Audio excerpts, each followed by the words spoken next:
Hello and welcome to Under the First Floor Lo-Fi Podcast, shitty recordings of bands you should like. My name is David Settle, and on today's episode, we have the Philadelphia punk band Mint. If you're listening to this the day it gets posted, this is actually the last day they'll be a band. They're playing their last show tonight. Otherwise, if you're listening, they're already not a band. So I hope you enjoy this post-memoriam episode of a great band. One of the first that I saw in Philly and one that I saw many times.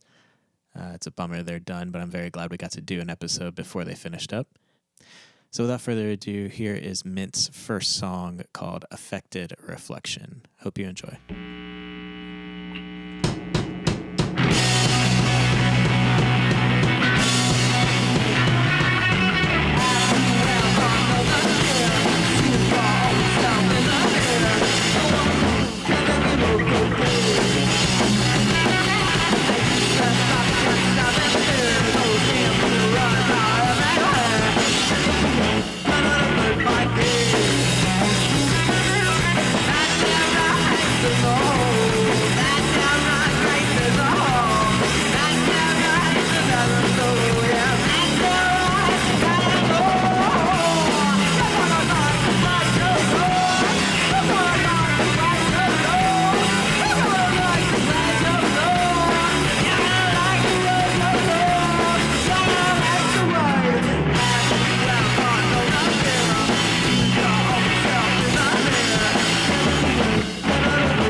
One of y'all want to give like a kind of history of the band a little bit?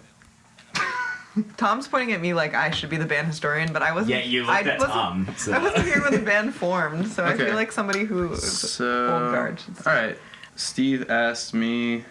I didn't know Steve really. Steve asked me to play music sometime. Steve is the drummer. And we did. Steve's the drummer. Jeff had also around that time asked me to do something Jeff is like very unrelated. But ended up meeting up with us, and we had a thing going for a little bit with the previous singer. And when that wasn't working out as well, Zoe joined, and we've been doing stuff for, I don't know, how long has it been? I joined in, I want to say September of 2017? Yeah. Yeah. And it's been going well since.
Out a new recording, right? Who'd you record that with? Kyle. Gilbride. Okay, yeah. Kyle Gilbride at, what does he call the place? Ooh, I don't know what the name of the place. Is it the Meat Locker? Because I know he does Anywhere Sounds No, or it's something not like that, but I don't think that's the name of that place. Oh yeah, that's ASMR like the Studios. Yeah, ASMR exactly. Studios, yeah. And before you just recorded yourself, right? Like on tape. Yeah, Yeah. Jeff recorded us. At the basement. How was this experience compared? This is just a bigger basement. Not this experience recording with Kyle? Oh. It took us a little bit It was just longer. but we also cared more because we were either going to waste someone's time or make it worth it. Yeah, it took us like a day and a half to do 6 songs, but I felt that it went very smoothly, and Kyle like really understood what we wanted out of the session. Very chill dude. Yeah. Very relaxed. Yeah, super nice. It's really nice. Yeah. It's amazing what like having two rooms for instruments can do to the sound of the recording. It's kind of crazy. Yeah, I don't know what that's like.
I love playing the second song we played. Which song is that? Who, What, Where. Why is that? I don't know. It's never boring to play. It's always really fun to play. Did you write that? Or? Sure. Yeah. We all did. We all wrote it together.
I think the original seed was Brown Sugar, but we don't sound shit like that band. But that was literally a band where it's like, let's do riffs like that, but it sounds nothing like that.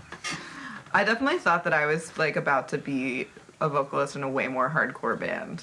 Like I definitely had this whole idea that I was going to be like just like doing yelling, screaming vocals, Yeah. and it's turned out a lot more melodic than I intended, or like imagined, I guess. Not necessarily intended, but imagined. But I really enjoy it. Yeah, that's like a really cool aspect of the band that has kind of morphed over time. I feel like initially it was like heavier, and now there's like so much more dynamics involved. You know, it's definitely something I think about a lot. Dynamics.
How was like touring with none of your own like social media to like promote it? Because I think that's a pretty rare thing. True. Tom had to these call in days. all the favors. I didn't call in all of them, but I called in one favor. I think I called in one favor. it was cool. Like at the time, like I haven't really been booking shows for I don't know 7-8 months, but at the time it was almost like hitting back people that I'd helped out in Philly, or had met through other shit music wise, and then being like trusting them enough in their own city that they'll like fly or something, and and then I think we probably threw the dates on Bandcamp or something, I or put like the dates on Bandcamp. posted something we did online. it really far in advance, and I didn't even think it was going to work out that well, and it did. It was great. It was good. We really didn't play any duds. That's amazing. Oh no, it really was. I was just like, holy shit. I don't Especially know. with our past touring Yeah, experience. That's exactly. amazing. I will also say, that's like, it. my experience as a person who has no social media whatsoever, I don't have Instagram or Facebook. I have discovered that calling things in personally, talking to people personally about, like, shows you need, hangouts you need, like, whatever, is honestly, like, far more effective than blasting social media. And I don't know, like, just, like, our interpersonal communication with people when we're planning a tour and whenever we're booking shows now or whatever, it's, like, been totally successful. And, like, you know, we make flyers, we do stuff, and people come out. So, I don't know. I think people should have more faith in, like, just their personal connections in their community and, like, their ability to, like, call on their friends. Speaking of, My friend's calling me. Oh, my dad's calling me. Oops. Gotta show up. Take your time. For a nickel. For a dime. Don't get it. You pay a fee. Feeling control. In your daydream. You gotta know. There is a way to take back your time. And so get ready.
like vape really close to the mic? It's dead, or else I would. The Juul sounds like burning stuff. I don't have it. Vape into the bong, into the mic. You're so right. I don't know the physics of any of that. Put a stick of vape. They do have one that's stick like of vape that. in the like thing. And It's like a lighterless one. They do have it. That's so It's called the stupid. Megatoke. It's called dabs. It looks pretty dope. It's just too expensive. You can hit it, or you can hit it out of your bong, or you can do whatever you want with it. It's really funny looking. Wow. But it's I'm too sure big. like just a regular bong and some masking tape and a vape pen would work very well. DIY version. Well, I've seen people just use the lighter to this, and it works. Is there a vape gas mask? And I've seen also, maybe, I've seen people hook up batteries to this, and it gives it enough charge. Like, it heats it up so you can hit it. Like a AA? It was a bigger battery. Oh my 9 volt. god. Oh, no, it wasn't a battery. It was somebody hooking up, like, they spliced a cell phone charger and, like, got it to be enough to, like, Sounds get fucking together. dangerous.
So I know you're a Florida transplant. Are other people transplants to Philly, Yeah, I grew up in Massachusetts. Massachusetts? I've been here for 5 years. Okay. I grew up in Virginia. I've been here for like 7 or 8 years now. Oh, true. Okay. I'm from Central PA, but moved here like in 2007 for school. And been here Okay. since. So all of y'all Not moved super here far. a pretty good amount. yeah. How's the city changed? Like in the, I've only been here for a year, so, right. and it's already like. I just got seems an like it's email changed from a my lot. landlord, and they're raising my rent by $100 a month. $100 a month. Fuck. When I moved here in 2007, I was at school at Temple, and that's kind of like, it feels sometimes like an island in North Philly. And getting out of that area and exploring different amounts of like, being like 19 years old and wanting to do like urban exploration and going to a bunch of like abandoned buildings and shit. Thinking about those spots now and like remember taking photos of them, and now but most of them are like condos, warehouses and shit, and like the old Orleans Brewery and Northern Liberties. Like there's like not an empty lot in Fishtown or Northern Yeah. Liberties anymore that are, like what they used to be. See a lot of more like New York transplants because I work. One of my jobs in Fishtown, and it's just like someone bought a house next to the bar where I work before it was built for $600,000. Whoa! And they've complained already about the noise. So shit like that, where it's feeling like, well, yep. I mean, for most of my time in Philadelphia, probably since my junior year in college, I actually lived in Fishtown in one spot for 4 or 5 years in a row. So I watched Fishtown like totally change. It was like fucking wild. Like, I mean, fuck. I remember when I remember 2 bike shops that closed down and are now like condos or like Who knows? flotation tanks. Yeah, something. I feel like just in like the year I moved, there are already so many It's venues are about to remarkable. close. And Yeah. like, Totally. I mean, coming to Philly, I started visiting Philly when I was pretty young because my sister moved here when I was about 11 or 12. And she's lived in Kensington almost that entire time. So that neighborhood obviously has experienced really like drastic gentrification. But most of my friends lived in South Philly that I would come and visit from like high school on. And yeah, it's just like remarkable how few places there are to play music in South Philly because at one point that really was sort of the nexus of DIY. Like you could play in any basement, anywhere pretty much. You know, you could play a house show east of Broad, which is just like unfathomable now. You know, and now Grace Ferry is like even becoming a place where music is not tolerated. big warehouse space that had like 5 venues that just all of a sudden decided not to allow shows. Yeah, I heard about that Yeah. just a couple days ago. Yeah, I guess they just posted like flyers that said Yeah. that. We're at the Gray's Ab Warehouse. Yeah.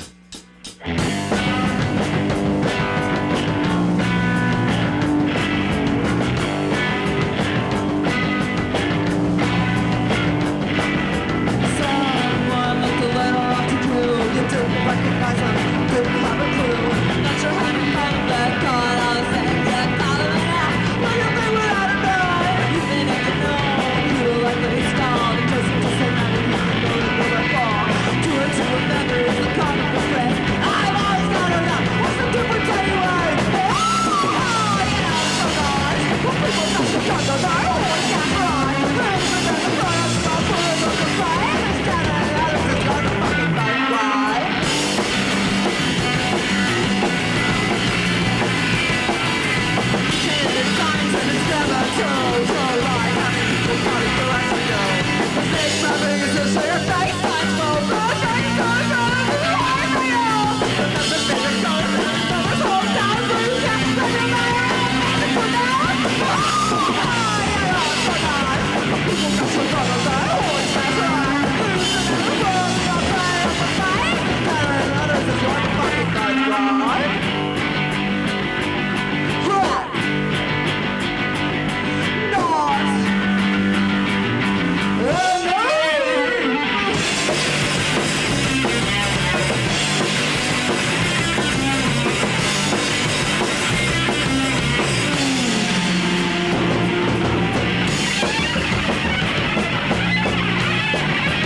I just asked my question. I edit all this later, so That's okay. these awkward pauses aren't actually there.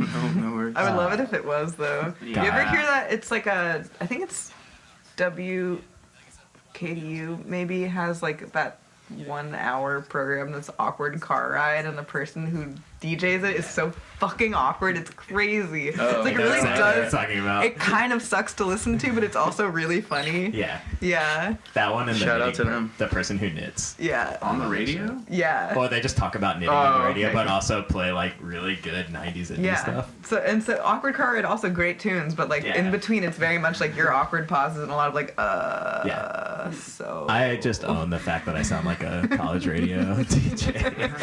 I'm leaning into it. It I can't get rules. away from I'm it. about it. Fuck yeah. Maybe they'll just hire me for a show. Yeah, that sounds my like dream. that you're in.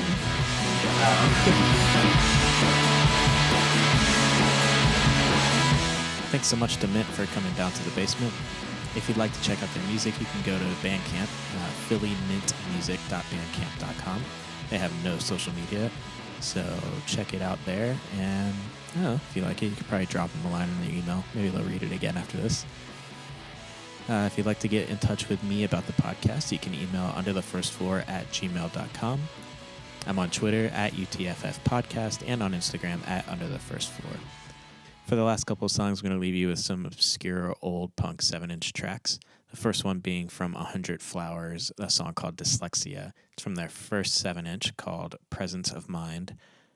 Came out on Happy Squid Records in 1982, and it was on a compilation of all their tracks called 100 Years of Pulchritude.